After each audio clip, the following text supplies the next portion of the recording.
All right, so today we're excited to welcome Nadine Chalati to the podcast. Nadine, it's a pleasure to have you here today with Thank you us. so much for having me. Of course, and listen, we're super excited. Nadine is well known and has built a strong reputation in the field of corporate law. So today we just want to dive in a bit on your insights on different topics, and maybe just to start off, if you don't mind introducing yourself and giving us a bit of an idea of your background. Yeah, so my name is Nadine. I am a corporate and commercial lawyer. I own the law firm Chalati Lawyer, and we have a really wonderful, amazing team of lawyers and paralegals in Montreal, and we specialize primarily in corporate and commercial law. So everything having to do with contracts, transactions, all of that. And a lot of our clients are business owners, like you guys. So they're business owners, they're entrepreneurs. They either have small businesses, bigger businesses, and we help them every single day with the struggles that they face in their business and help them grow their business as well.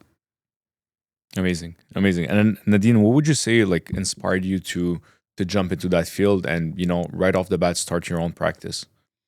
So I came from a family of entrepreneurs, and my dad had a business, and so when we were younger, when we were kids, he would always drill into us that we had to be the boss. Literally, even when we were infants, he would always tell us you're not allowed to be an employee. You have to be the boss. If you're an employee, I won't be happy about it. You have to have your own business. You have to make your own income. You have to have freedom. And he used to drive us to school, so he would tell us this every single morning on our way to school. That's amazing. It was kind of how he had hyped us up. And when I grew up, it wasn't even something that I even thought about. It was just automatic for me. Obviously, I'm going to have my own firm. It wasn't even something that I questioned.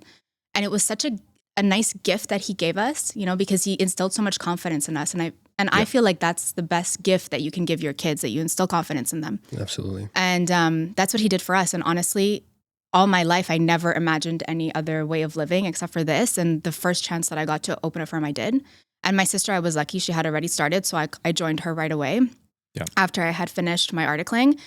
And since then, it's the only thing that I would have wanted to do. I'm very happy with my choice. But I think that also came from him and having him constantly telling us that when we were younger. Yeah. Very nice. Smart man, to be honest. If you don't mind me asking, what was his background? His So business? he was in and he owned pharmacies, my dad. Okay. Yeah. Okay, very nice. And so did you always know you wanted to work with your sister? So your sister is a notary. She had launched her own practice first, then you kind of joined in, but was it always something that you girls spoke about? We did talk about it a lot. The thing is also with my family, they all work together as well. Okay. So they're all pharmacists and they work together. Okay, that's great. So this is the other thing. I was never opposed to sort of that theory that you can't have a business with your family. Yeah. My whole family was in a business together and they got along really well. My sister and I always had a really great relationship. So we basically, when I finished, she's like, okay, are you ready to join me now? Because I'm waiting for you. Your office is ready for you. And I was like, okay, I'm coming. So I went the first day, I put my laptop, and she sent me a picture a few days ago of me on my first day working. And it was literally an empty office with just me sitting on a laptop. And so much has changed since then, but I knew that I would end up in that place with her. That's amazing. Yeah. That's amazing. And it's definitely not easy, not always easy to work with family, but I 100% agree with you. I think if you're going to trust someone, it's usually your family, right? So how has it been? How has it been starting from scratch on day one, working with your sister? Did you face any challenges? Tell us maybe a bit about the first couple of months in the business. It's definitely tricky. I can't tell you it's not tricky to work with your family. I do think that no matter what partner you have, whether it's your family member or a friend, for example, you need to have attributes that are not the same. And that's what worked for us. We're not two people that are exactly the same. We're two people that had different sets of skills. Yeah. So it's for sure at the beginning, we butt heads a bit on certain things because I was coming into something that she had already started as well. So I was coming in with my own ideas and my own things. Yeah. And so, but at the end of the day, she has certain strengths that I don't have. And I have strengths that she doesn't have. And we never sort of stepped on each other's toes in the things that each of us know that we're good at. That's and amazing. we know that the other person is good at. So for something like marketing, she knows I'm good at that. But when it comes to something more technical, I know she's the better person for that. So I won't step into her department and she won't step into mine. But that's kind of the challenge at the beginning because you think that you know everything. You don't know everything. Yeah. And you have to be accepting that some people have different sets of skills than you and they see things differently than you do. And ultimately, if you and your business partner, or you and your sister, if it's your family member, if you have the same vision and you're looking the same direction, the way that it's executed can be different as long as you're both aiming for the same goal at the end. Mm-hmm. And we always had that. We always shared the same values. We always had the same goals. So the way we think it through, though, is very different. And it's nice sometimes to have someone like that thinks something completely different from you, and you hear it from a different light. So that's always what our relationship was like. That's why it worked, I think, for us. Yeah, amazing. Yeah. I would maybe add like our probably one of the biggest challenges, especially when you're working with family, is managing like, you know, expectations and the ambitions of both individuals, or, you know, if you're working with more family members.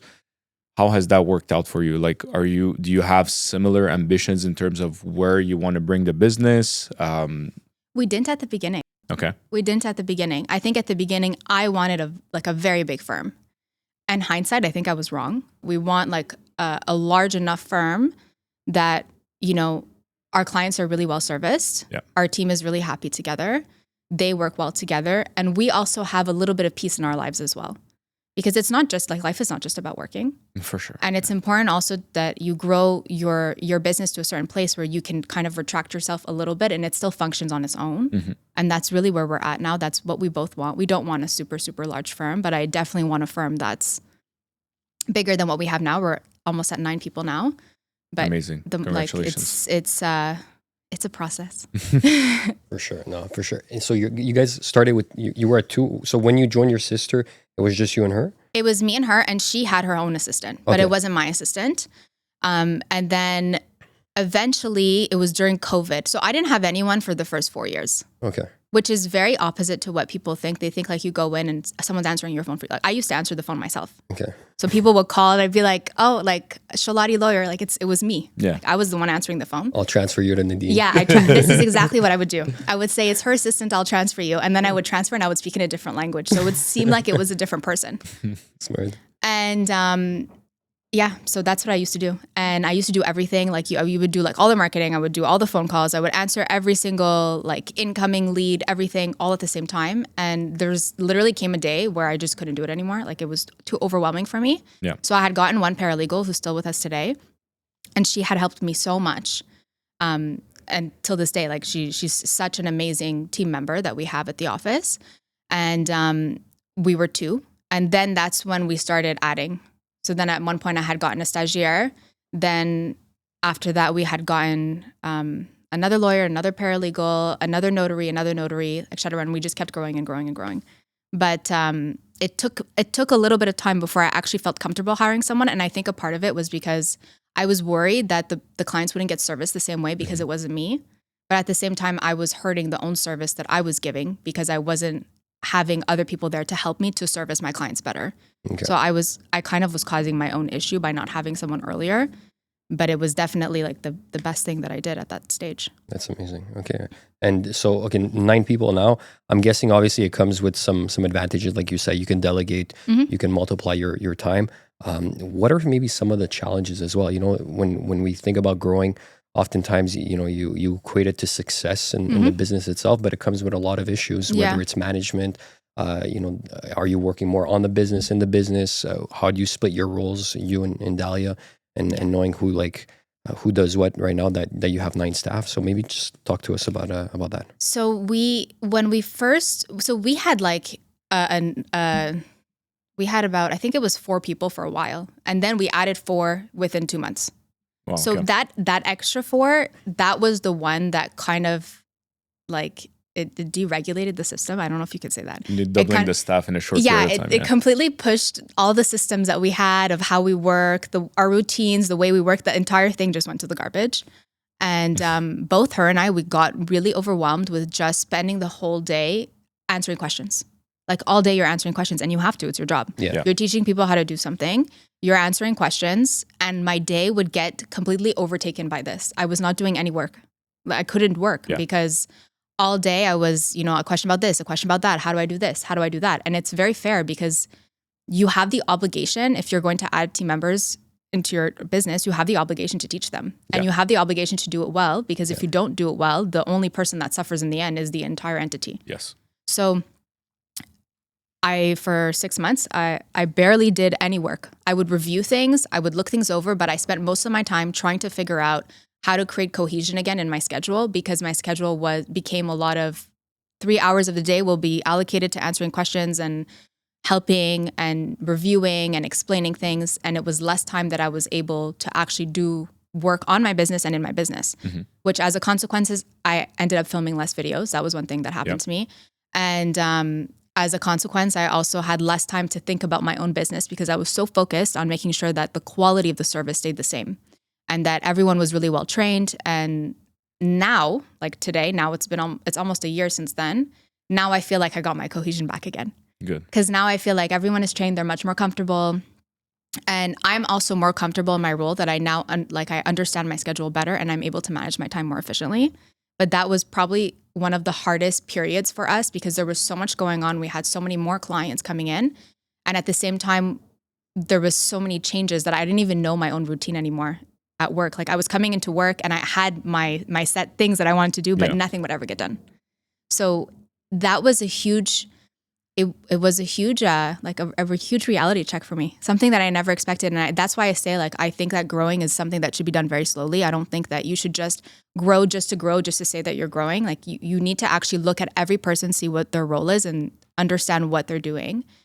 And sometimes you don't need more people. You just need a better system or a better way of doing something. And it would be much cheaper.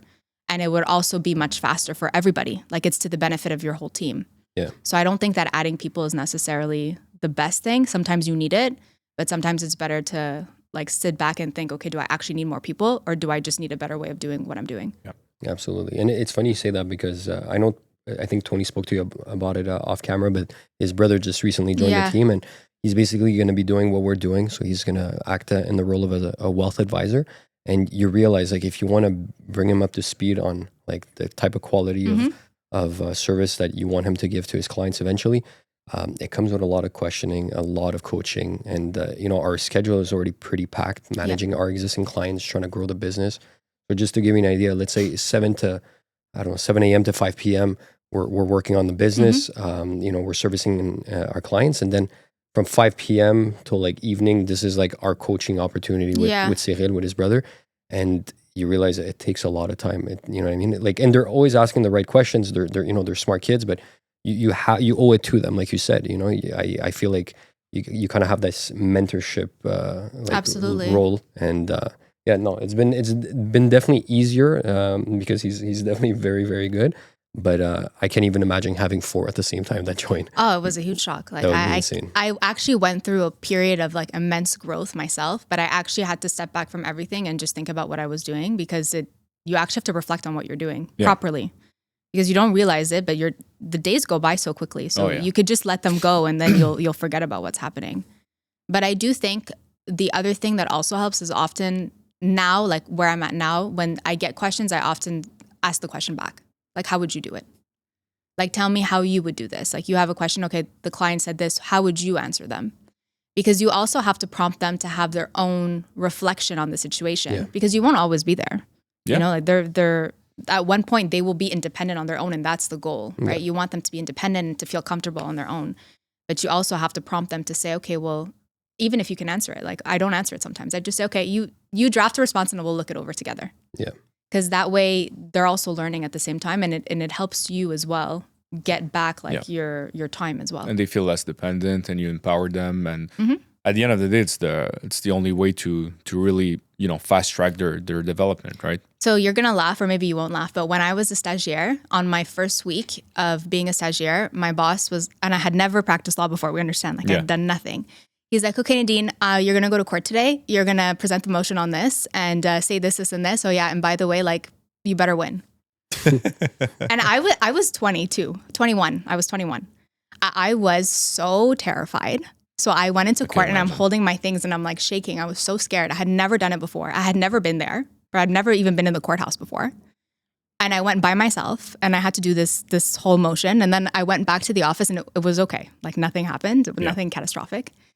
And it went well. It was fine. But then it was the next week, my second week, he's like, okay, you're going to go to a mediation by yourself. Oh yeah, by the way, you have a trial on Friday. And I was just And that time, that office that I was in was so busy. They had so much volume of clients because my boss at the time, he was on the radio. Yeah. So he was getting so many clients from the radio. And they only did litigation. That's all they did, which is not at all my practice now.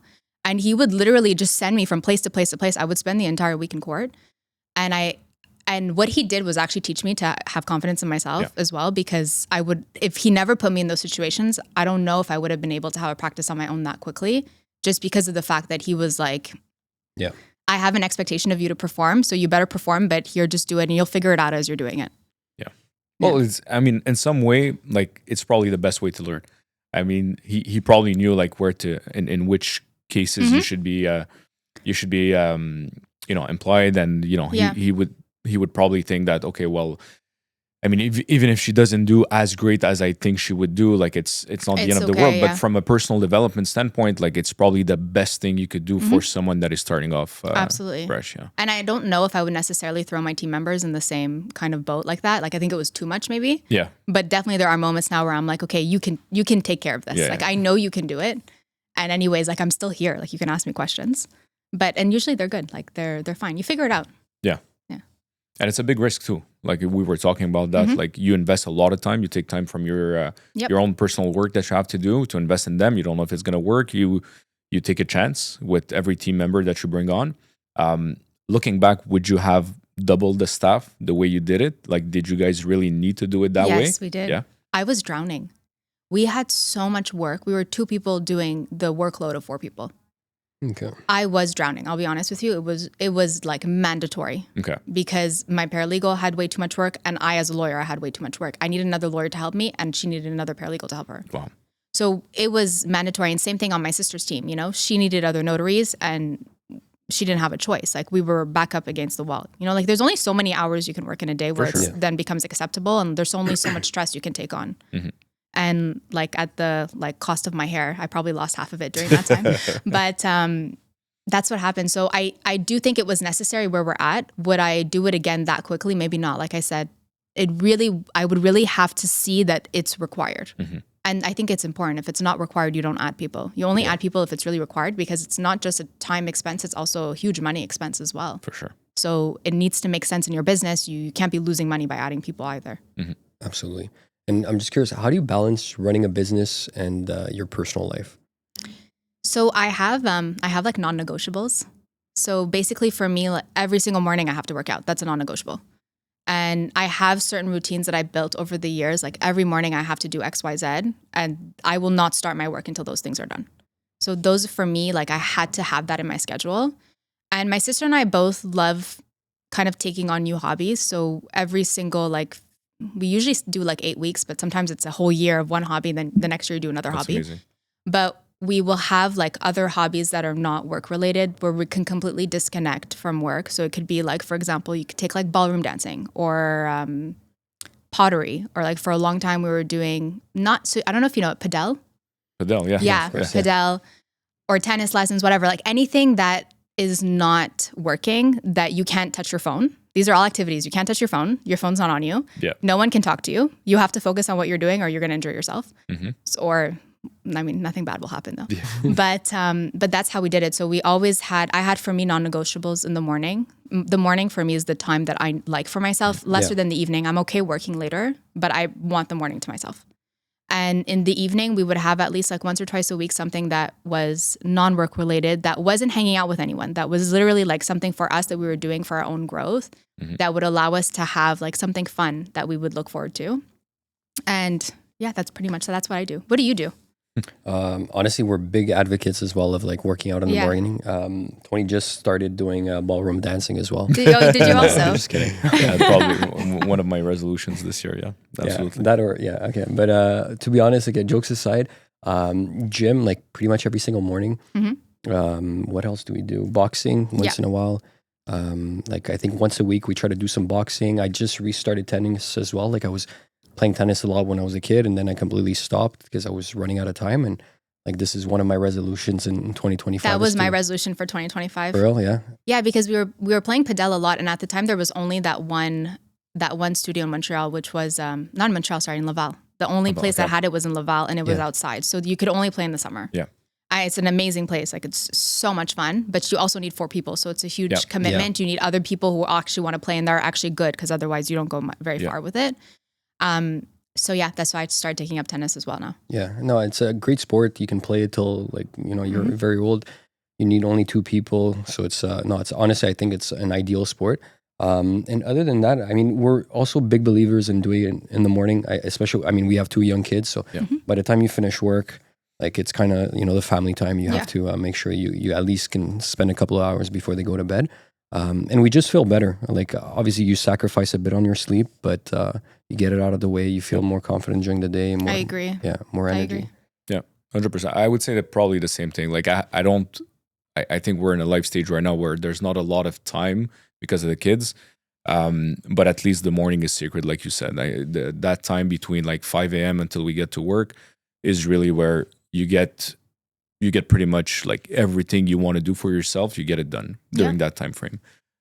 Whether it's you put in a workout, you want to read a couple pages of a book that you've been wanting to read for a long time. Like there's no more sitting down for 2-3 hours and reading a book. That's behind us. But like a lot can happen within those 2-3 first hours of the day.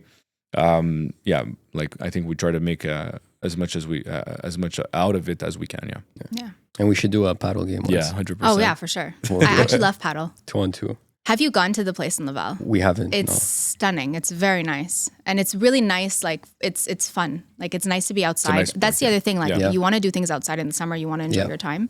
But yeah, it's great. I really recommend it. Crazy growing sport we're talking about. I think there's a new one that opened in the West Island. Yes. Royal West Court, I think it's called. Yeah, Royal West Court opened in the West Island, and they opened paddle in the Monster Gym. Oh yeah. But it's indoors. Okay. So that you can play it all year round. It's crazy the growth of that sport. It's insane. It's so much fun. And honestly, it's a sport that requires a lot of like, we actually took lessons for a long time. Okay. It's so different from tennis. And I think people go in and they think it's like tennis. It's not the same. Yeah. And but it's so much fun. But it takes a lot of time. Like I many times like smashed into the walls, like running. You don't realize because it's a lot like squash, but it's tennis at the same time. So you have a bit of both. Yeah.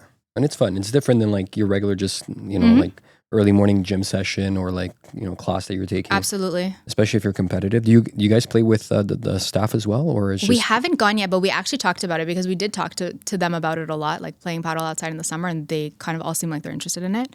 So yeah, I'm not opposed. I would definitely love to do it. It's fun. Like it's a nice activity. Even you go with your friends, it's nice. Or like 2 couples. Like sometimes we go 2 couples. It's really nice. Yeah. Yeah. Amazing. Nadine, maybe just to dive a bit more in your business and see how it relates also to our field, right? Because you work with a lot of partners. We collaborated in the past as well. Our businesses overlap. What would you say are like some of the most common mistakes entrepreneurs or business owners make that you see a lot in your practice? People don't like when I say this, but I think it's when they cheap out. That's probably the biggest issue on hiring professionals. Yeah. Okay. Like that for me it's probably the biggest mistake, because often they'll say like, oh, I found the information on Google, or, like I know what I'm doing. I don't need a contract, or we had a verbal agreement, or I don't need a good accountant. It doesn't matter. They try to cut corners on costs. And they're cutting corners on costs. And I get it, because it's very hard when you're starting a business because you have very little capital to spend on. Yeah. However, there are so many lawyers in this city. So many. Like there's like 30,000. And I'm sure even in your profession, there's so many people that they can consult. Like I'm sure you can find someone that fits into your budget, whatever your budget is. Yeah. There's also people that offer free services. Mm-hmm. The thing is that when you don't consult with anyone at the onset, you might not have the right business structure. You likely have contracts that are from like Law Depot, or like just like a template or something online that was never actually formulated for your business. You have, accounting issues, tax issues with the government. And then you have a bunch of verbal agreements with employees that you're going to give them shares, you're going to give them this, you're going to give them that, but you don't actually remember what you told them. Yeah. Like we often get that where clients come see us after 5 years and they say to us, well, I hired this employee, I'm not paying them anything. And I told them I would give them shares, I don't remember how much. Okay. So it's like, well, you should have prepared yourself at that moment. And that's the issue. I think the problem is that if if you do that, you're very lean at the beginning and you don't take the time to consult professionals and allocate a certain amount of your capital to consult those professionals, it hurts you in the long term. And if it doesn't hurt you after 5 years, you will have an issue in 10 years. Yeah. And that issue will be so much more costly than you having taken an hour of your time to go see one of these professionals and at least understand the differences between the different business structures that are available, why contracts are important, what types of contracts you need, just to get at least the information so that you know what you're doing and when it's important for you to hire someone or not. Makes sense. And maybe just more from an entrepreneurial standpoint, what would be some of the maybe advices you would give, a young student coming out of school wants to enter the field or just simply become, start his own practice or her practice? Having patience. I think having patience is really important because it takes a really long time to grow your business and you have to have patience, but you also have to have a lot of grit and you have to be willing to understand that there's a lot of stress that comes with it. You won't make money right away. It'll be a few years before you make money. And you have to be accepting of that and understanding it, because if you kind of go in with the mindset of like, I'm going to make this many hundreds of thousands a year and I'm going to do this, it's not the case. Yeah. It takes a really long time to grow a business properly, and you will make money in the long term, and in the long term you will probably like make more than if you were employed. Yeah, that's for sure. If you work well, yeah. If you work well, your business is doing well, that's likely the case. But does it happen in the first year, the second year, the third year? I don't think so. And you have to be really patient, but you also have to kind of move forward even if you're not sure. Like that's the other thing as well. The things that helped me were like my sister pushing me to put up a website when I didn't even know. I never serviced a client before. Yeah. Yeah. And the first day I put up my website, the first ad I ran, I got a call within 5 minutes. And I answered the phone and I was like, I didn't even know what to say. I was in shock. Like I didn't know what to say, but it's because she pushed me. Like sometimes you need to push yourself to post that thing or post a video. Even my first video was terrible. I posted it anyways, and I kept posting videos every single day. So you have to just keep consistently doing things, being repetitive in what you're doing, and being patient, and eventually it comes on its own. Okay. And obviously probably the importance of either having a mentor or maybe joining a firm at the beginning before you take that leap. And that's what you did as well, right? So, so I did my stage. Okay. It was 6 months. I stayed in that firm for 4 months. But while I was there for those 4 months that I had just started as a lawyer, I was also full-time doing a Juris Doctor at University of Montreal. Okay. So I was working from like 8 to 5. And then I would go to school from, I think the classes were like 7 to 10. And I did that for a whole year. Wow. So that first 4 months that I was working at the office that I was at, I never left that office. And then at the end of that year, I left. But I didn't get training in what I do now. So the training I had gone was in litigation, and I don't do litigation anymore. I to be honest, I hated it. But now I only do corporate and commercial. So when I had started in corporate, the only person that was able to guide me was my sister, because she had already done a lot of corporate and she was able to help me kind of get my feet off the ground. But I had to learn it as I was going. I was constantly reading things, constantly trying to understand everything. And I had to learn a new practice of law, but no one had really trained me in it, except for the little bits that she would help me with here and there. I don't know if I would recommend that though. Yeah, I was going to say. I don't know if I would recommend that. I think that if you can get like at least a year in a field that you actually Proper want experience. To work in. Yeah. Like if I had done maybe a year in corporate and commercial, it may have advanced my practice a bit faster than it did.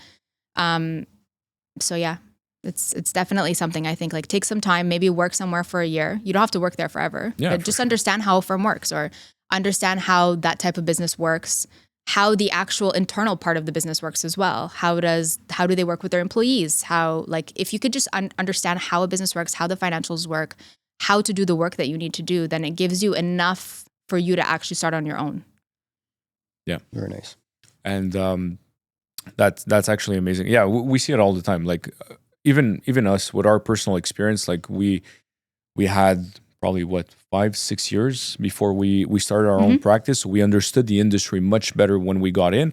We're still learning today for sure. I mean, there's a lot of things that you do today as a business owner, or you're self-managing your practice. Us is kind of the same structure.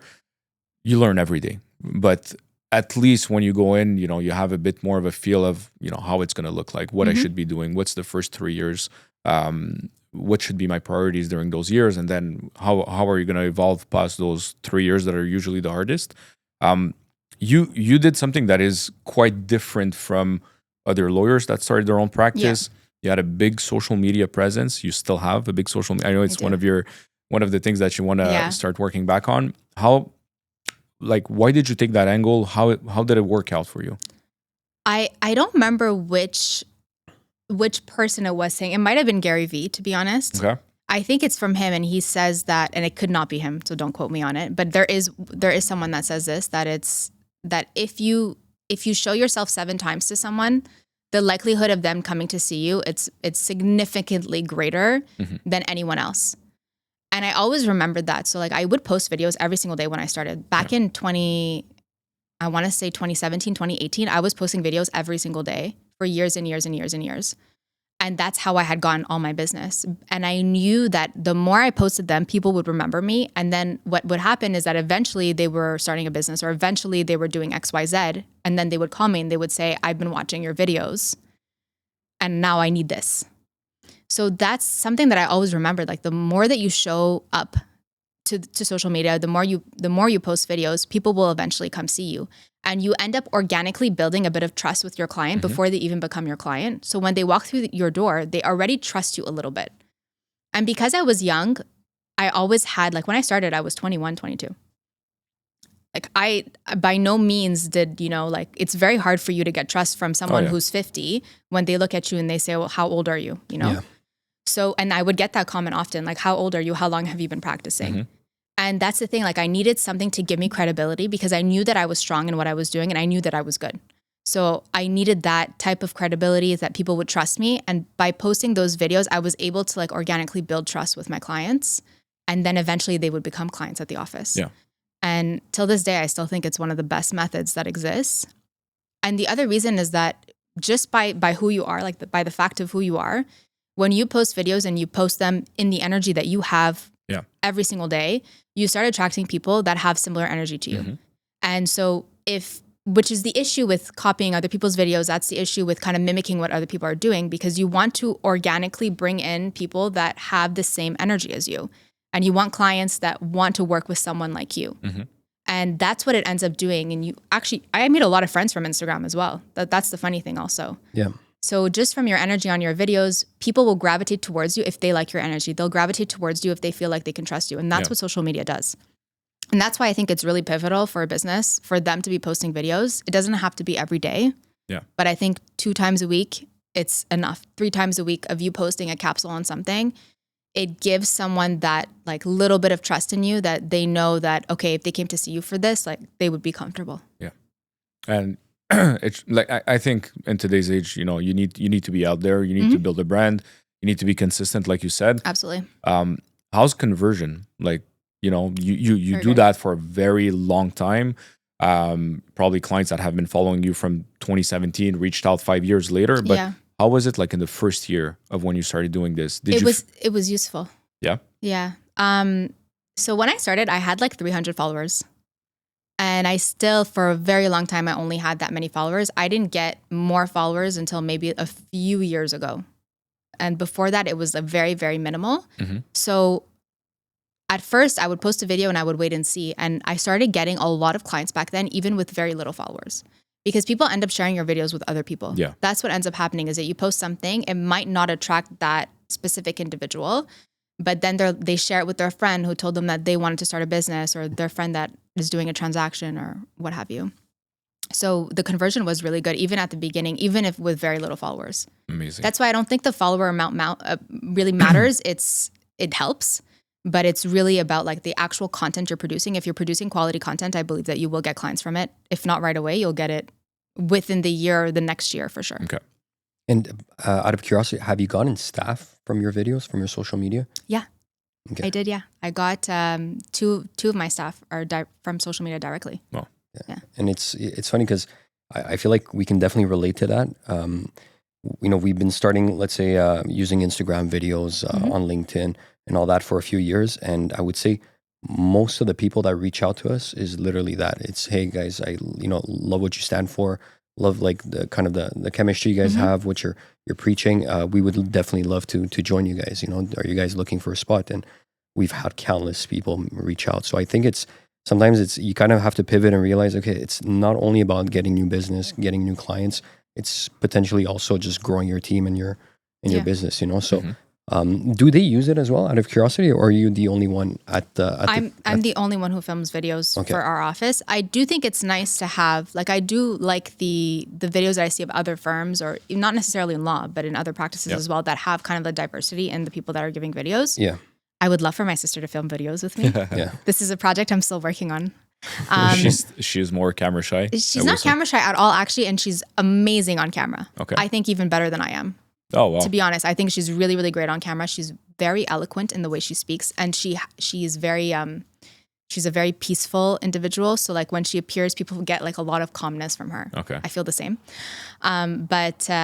Yeah, I think it's nice sometimes to have diversity in the videos, but at the same time, you don't necessarily need to. Yeah. Like if there's certain people that don't want to be on camera, like I would never force someone to be on camera. If someone told me I would like to film a video about this, go for it. You know, I won't stop you. Nadine, if we go back, maybe just on, you know, how our businesses overlap, right? We spoke about that a bit at the beginning of the podcast. How do you work with different partners in your field? You know, a big portion of, like you said, of your business dev comes from your online presence, comes, I'm guessing now, from existing clients, word of mouth, you know, just the quality of the service you've been providing. How do you work with different partners? How does your business overlap, let's say, with ours in wealth management? Yeah. I feel like the partners that we have, and I don't feel like you need hundreds of them, but the few that we have, if they're very similar to you, it's an amazing way for you to get new clients. First of all, for wealth managers, we always, like for us, we're able to work with them because we always have clients that are either, for example, they're selling their business and they maybe amassed a certain amount of money and they want to invest that money now. Yeah. And they're at a stage where they're retiring, they want to stop working, they want to invest their money, and that's that. You know, whether it be, for example, people that are getting shareholders agreements and they need life insurances and disability policies, like we work with them so often. Same thing goes for just tax planning, succession planning. Like it's something that's so important. So we always recommend our clients to go see professionals all the time.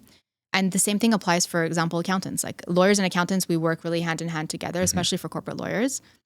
Because we can basically, they help our clients with almost everything, whether it be in transactions, whether it be in just their business. And we're constantly talking to them all day. So it's definitely important to surround yourself with good partners. Like I said, I don't think you need many of them, but you do need people that you trust, that you think that your clients would also like as well. Like that, again, they have the same energy as you, that your clients would be comfortable with. And, you know, people of quality as well. It's very important. Okay. And like, would you say it's something that you guys are putting forward in your business? Do you feel like a lot of lawyers try to have these type of conversations of, you know, do you have a good lawyer? Do you have a good accountant? Do you have a good wealth advisor? You know, you're going through this transaction. Is someone helping you on that side? I'm guessing for you, it adds a lot of value for sure, because your clients feel that, you know, you understand all the aspects of the transaction. You're not just like, you know, the legal counsel on that, or the lawyer taking care of the transaction. Do you feel it's something that you guys do differently, or, you know, it's common in the industry?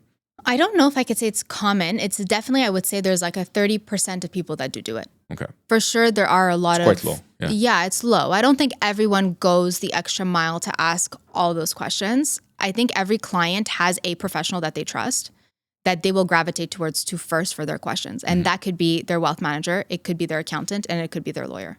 Like they will ask that question to someone, and that person will be the one who will have to advise them on, okay, do you have this, this, and this? And you know, sometimes we have clients that are buying a business or selling a business. They actually come to us through a wealth manager because that's the person they trust the most. They ask them first. And then that individual told them, you know, you really need to get a lawyer, you really need to get a proper accountant, etc. So I don't think everyone goes the extra mile, but I think when we have clients that need a certain service, it's important for us to ask them sort of the global picture. You know, are your investments in check? Do you have the proper insurances? Do you have a proper accountant? Do you have the right fiscal structure? We haven't talked about it, but the fiscal structure is really important as well. Super important. Because if you have a business that's growing and you anticipate to sell your business in 5 years from now, well, I have to look at your structure today, and I need to make sure today that your structure is good. So We usually go through this with our clients in the first consultation with them. We try to ask them understand what their situation is. And if they do need assistance, we offer it to them. And we tell them, like, if you want me to refer you to someone, I can. So that's part of the service that we offer. But yeah, I don't think that everybody does it. Yeah.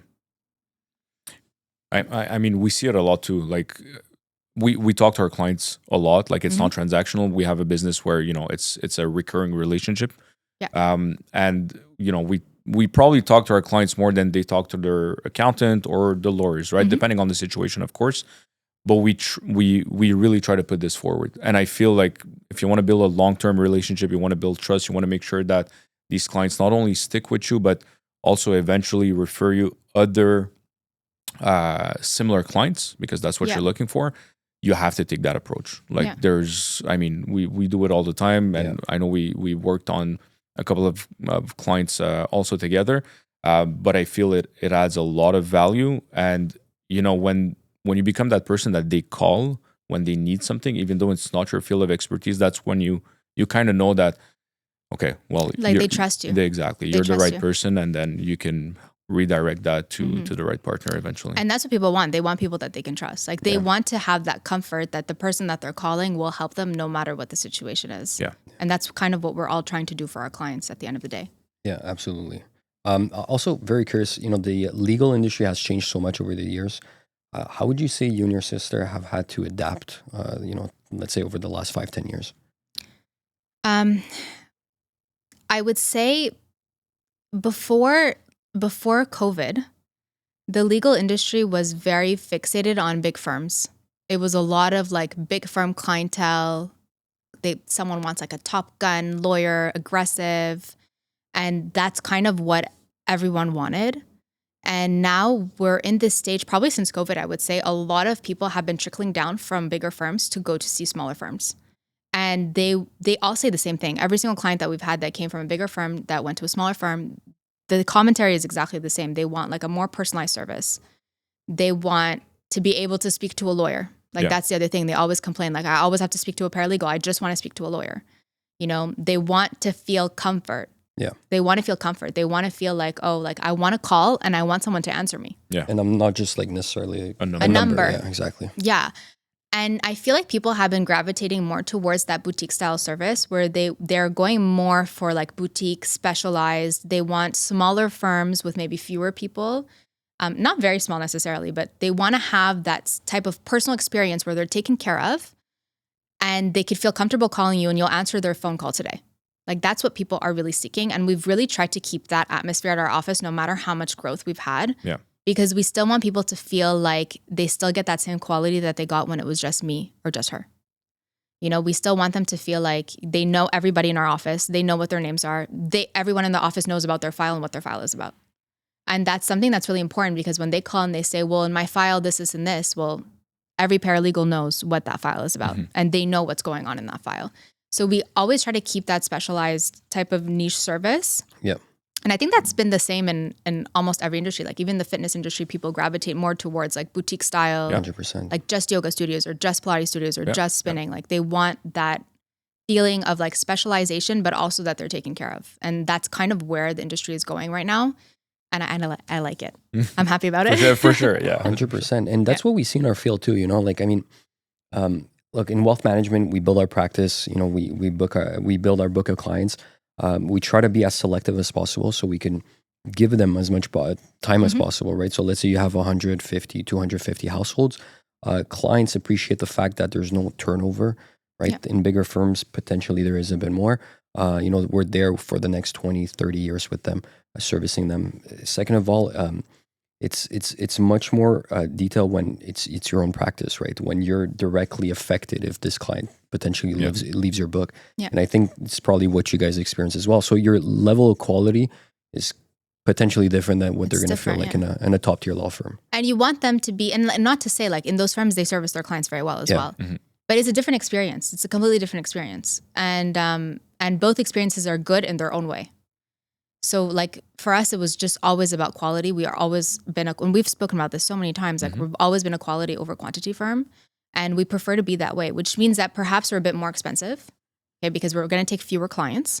But because we take fewer clients, we can actually like dive into their files much more. Yeah. We can really like explore everything. We speak to them one-on-one, like they know who we are. Yeah. And we're always working on their file. So I think that's important too, because people do really want that. Like they want to know that someone's taking care of them. It's still a service business at the end of the day. And that's what people are seeking. Yeah. Do you feel like, you specialize in corporate law, commercial? What do you think about like the entrepreneurship, industry, let's say in Quebec over the past, since you started your practice, actually? Do you feel like there's more people going into business? Do you feel we're still incentivized today of actually, opening a business and try to make it on your own? Do you see a decline on that side? I don't know if you know actually, but like 2 weeks ago, my sister and I had interviewed the president of Shopify, Harley Finkelstein. We saw, and I had asked him that question. And I agreed with what he said. And I feel exactly the same way as him. I feel like in Canada, we have such amazing, inspiring people that are able to create really amazing products and businesses and all of that. The issue is that the economy doesn't really support it. And so you're kind of in this zone where you have all these people who want to produce and excel in their life. And what do they end up doing? They move to another country has a lesser of a tax rate, or somewhere that has different laws that's easier for them to do business in, which we don't have here. Yeah. Do I think that there's less clients or less work or less people that are opening businesses? No, we have people that open businesses every day. But do I believe that in the current like economic climate, if they're able to grow their business in the same way that you could grow it in a different country that has a lower tax rate? I don't think so. I think that's what our downfall is. Yeah. There's a limit to the growth because, first of all, the population is much smaller. Yeah. The population is significantly smaller. So when you compare someone in Quebec versus someone that lives in the US, their population is much higher. They have so many more people to service than we do. Of course. So we have more competition to deal with. And then you tack on every single like tax law, everything. So it makes it that it's much harder for you to have a very lucrative business. Like you're always going to be up against a wall somewhere. Yeah. And eventually I believe that the growth will stop. I don't think that the growth is infinite. In Canada, I don't think so. Not right now. It will stagnate, yeah. And I hope that one day that's not the case. Yeah. Like I think that in the past it wasn't like that. And I think that one day hopefully it'll change. Right. And he had the same opinion about this. He felt the same way about this as well. And that's how I feel about it personally. Yeah, and we have this conversation pretty often, Tony and I, and we definitely agree with your point of view. Have you ever thought of potentially hedging yourself and opening a second office somewhere else? I know it's a bit more complex in the field of law and being a notary, but let's say down south in the States or maybe another city or even another continent. So I did contemplate this, either opening another office in another province or opening it in a different country, like in the Middle East, for example. Yeah. US is a bit more difficult. Not that it's not lucrative, it's very lucrative. But for example, like if you go to Florida, in Florida, you cannot practice law unless you've studied law there. Yeah. Like actually have like a bachelor from there. I can't just take the bar there. But for example, now with the degrees that I have, I can go take, for example, the New York bar and I can work in New York. So it's definitely something that I think like that's kind of where I would like to be in the future. Like that's something that I envision for our firm, and I hope that that's what happens. But I think it's necessary because there's only so much growth that you can do. At a certain point, you have to kind of level up the business to the next level. Yeah. And that is the next level. So there's a certain point, I feel like once you get to that point, you have to acknowledge that, okay, I've arrived here. It's time to move on to the next thing. Yeah. And that is, in my opinion, that's the next thing that you have to do. You have to branch out to different areas so that your firm is able to grow much bigger. Very nice. And what are your options? Like Middle East, is it like UAE? Qatar. Okay. A lot of people said that Qatar was really good. Yeah. And I actually had a lot of different professionals that I work with. Yeah. But they're either wealth managers or there are business valuators that have told me, like, Nadine, the industry there is insane. Yeah. It's like Dubai. Yeah. But there's less competition because everyone's there now. Yeah. So it's still kind of an open market. And there's actually also a lot of law firms that are thinking of opening there as well. So it's definitely a market that's open, that is looking for people that want to work there. Yeah. And it's not saturated, right? I actually lived in Doha for about 2.5 years and loved the city, loved the country itself. I mean, GDP per capita, probably one of the highest in the world. Exactly. It's not oversaturated like what you potentially see in Dubai or let's say in the rest of the Emirates. But we actually have a friend who we're talking to recently who said that he wants to actually to move branch Qatar. out there. Yeah. And like I said, like a lot of the contacts I have that did branch out, they're all in that area. If they're not there, they're in Saudi, they're somewhere in that area or in Asia generally. Yeah. And most of their business comes from there. And it's because there's so many more people than we have. Oh yeah. Yeah. The tax laws are so much more favorable. So it's definitely something that like I'm not opposed to it. It's always something that crosses my mind and I know that one day we'll be there. Yeah. But that for me is like that is something that can take your business to the next level for sure. Yeah. And 0% tax doesn't hurt, There right? you go. Yeah.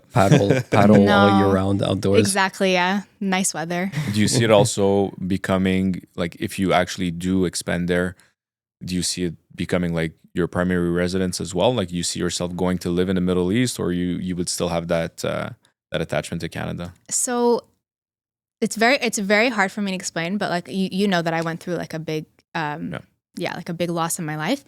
And I don't think I could ever leave my family. Like that's something that I can't do. So we always had a rule, the three of us that are left, we always said like wherever one goes, everybody goes. Either we're all moving or nobody's moving. Yeah. Because when you go through such a significant loss, it's very hard to be away from the people that you love the most because you realize how valuable they are. Yeah. And like you're so much more grateful for everything that you have. So I don't think I could ever move. I'm not opposed to being somewhere for like a certain part of the year, and even going back and forth, I'm not opposed to it. But to actually move, if we're all moving, I'll move. Okay. But it would have to You be would have like to get them on board. the cohort has to move. Yeah. Very nice. And I'm curious to know, like, what keeps you motivated, you know, wanting to keep growing the business, opening a second office? Like what what drives you every single morning? To be honest, like I just said, like when I lost my father was like my biggest inspiration in my life. And I always like every day I wake up, like I remember like what he expects from me. And I know that he has certain expectations of me. And I know that like he really believed in me. So every single day when I wake up, like I think of him and like I'm performing for him. Like I hope that he's proud. I'm sure yeah. he is. Sure he is. It's beautiful. And it's nice to see because, you know, I mean, Tony and I as well come from, you know, immigrant families that came here, sacrificed everything. So I think the least you could do is give them that, right? Make them proud and make sure that, you know, you give it your all at the end of the day. And I think that we're in so much of a better position than like for my parents anyways. Like my parents came here, they had nothing. My father didn't speak English, he didn't speak French. Like he had nothing. So like our starting base is already much better than them because we already speak the language here. Obviously, you're born here and you already know how things work. But when you're coming from a different country, you don't know anything. Like it's so much harder for you to succeed. And when you do, it's a huge thing. So like he used to always say this to us, like your base is much easier than mine. So like you should be able to do even more than I can. Yeah. Because I gave you so much more. Like your base is way better, you know? So it's always something to be very grateful for because I think we learn a lot from our parents and we see like how much work they put in. Like I always saw how much work they put into their lives, how much they grew in their own life as well. Yeah. And you get inspired from them, and it's important to be grateful for what you have, but also know that like you have to do that for yourself, for your own family as well. Yeah, absolutely. And you're absolutely right. Like that You want it's for Nadine. What she wants her. Oh, I was okay. We're I choke up a little bit. I'm sorry. no worries. But yeah, you're absolutely right. Like we can honestly, like I know a lot of immigrants say, you know, my parents came here with nothing. Like it's not a lie. Like most immigrant parents Came with come here nothing. because they had absolutely no choice and they had nothing. Yeah. But you're right. Like we start off with such a solid foundation versus what they had to start with in the first place, whether it's language, whether it's, you know, financial capacities, whether it's the fact that, you know, they were able to put us through school and, you know, we have absolutely no excuse but to figure out something to do of our lives.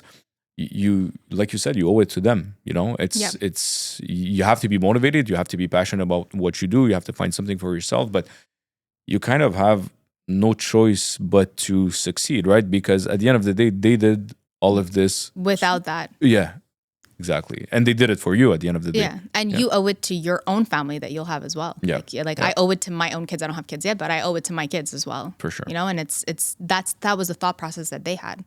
They were always doing everything for their kids. It was always about like building kind of generational wealth. And it's that same thought is still there and it has to continue on. Yeah. Absolutely.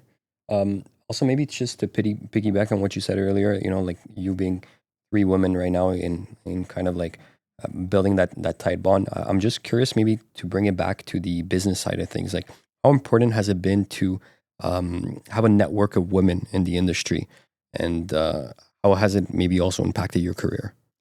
It's first of all, we're an all woman firm. So we're all women in the That's office. amazing. I have not yet, actually just recently I introduced a student that was a male. But Are they before intimidated this, when they know that it's an all-woman team? he does know it's an all woman team. But it's all women. Like we're surrounded by women all day. Women have a different dynamic than men do, and they work differently than men do. And both are very good in different things. That's how I feel. Yeah. By the way, sorry, is it a male-dominated industry or a corporate law, or not really? Yes and no. I think it used to be much more male dominated. Now there's so many more women lawyers that it's kind of becoming more equal. I would say it's pretty equal. Like I have just as many like male opposing counsel as women opposing counsel. I can't say that it's more sided from one way to the other. Okay, nice. In terms of other women, like for me, I actually met a lot of women in my career that had their own firms as well. And I learned so much from them, especially the ones that were a little bit older than me. Like that was something nice. Like I had recently met someone who already had 3 kids. So she was telling me her experience after she had 3 kids and how that kind of changed her life and how her practice changed and everything. And I learned so much from her just having like a few lunches with her. So it's really nice to speak to someone who's kind of in that same, that either was in the same boat as you or is in the same boat as you, so that you can kind of understand how life works once you have kids and you have a business, and how they built their practice with everything that they have to do every single day as well. Like it's really incredible. I don't understand how they do it yet. I'm not there yet, but when I get there, I'm sure that I'll feel the same way. But like I find it incredible. Like they do so much, and they have like 3-4 kids, and they somehow manage to do all of it. Yeah. And I've learned so much from those women. Like I said, it's really was for me like the women that are just a little bit older than me. That it wasn't so far that I couldn't imagine it. That's the other thing. I feel like when you're talking to people and they're like maybe 30 years older, sometimes it's too far. Yeah. But when you're talking to someone that's 10 years older and that's like the next stage of your life, it gives you kind of a perspective of what you can anticipate at that moment, which is coming very soon. Yeah. And you're absolutely right. I think, every time you kind of jump into a new stage, it's scary a bit. You kind of want to prepare. You want to see, how are you doing it? Like, what is it like? You have 3-4 kids. You're at the office. You're at the office every day. You have your challenges. You're trying to grow the business, but you kind of figure it out. Yeah. It's that's what it is. At the end of the day, like you're gonna have to cut on maybe some things that you're doing now that you won't be doing in a couple of years or That's shortly, what I hopefully. figured. I have this conversation with my partner almost every day, because we're like, okay, when we have kids, what are we gonna do? Like, how does it change? Like, what do I do for my office? Like, do I hire someone now and then make sure that they're very happy, so that when I have kids, which is in like a few years, like that person is comfortable. Like, you have to think of it also in advance as well, because it's you can't just leave your business, right? Of course. But then at the same time, I'm sure like most of the things that happens on the spot, just because you're in that pressure situation and it has to be figured out in that moment, and it figures itself out. Yeah, it's amazing. Nadine, we're closing on an hour. What would you give as advice to someone looking maybe today to start a business, whether it's in law, whether it's in a different field, from your own experience? What would you say are some of the most important things to think about when jumping on board? I would say if you're gonna start a business, I would understand how a business works, because I think that right now having a business is trending. Like everyone wants to have a business; they think it's the cool thing. It's not necessarily the cool thing. It's important to first of all see, like, are you the kind of person that should have a business? Like, are you someone who handles stress very well? Are you someone that can handle having, like, for example, you have to pay every single employee that you have, and you're paying for their livelihood and your own livelihood, and you also have 500 other things that you're stressed about as well. Like, you have to be able to be someone who can handle that type of stress. Some people work better in as an employee. Like, some people make amazing employees. Yeah. And they should stay in that stage. And some people, they need that freedom. So for me, like, one thing that's important is you need to determine what your values are in life. And depending on what your values are, you should establish from there if you should go have a business or not. Like, if your main value is security, maybe having a business is not the best route. But if your main value is freedom, then maybe having a business is something that's important for you. So I think you have to have a moment of reflection before doing it. Like, are you doing it because it's trending and everyone's doing it? Or are you doing it because it's really something that fits your character as a person and fits the values that you have? And I would say after that is probably understanding, like if you're going to do it, understand how a business works, understand how money works, understand how financials work, like speak to an accountant, like actually understand it, because that's actually the main part of the business that nobody talks about. And if you can't get your numbers right, nothing is going to work. And after that, if it's really something that you want to do, then just jump in and do it.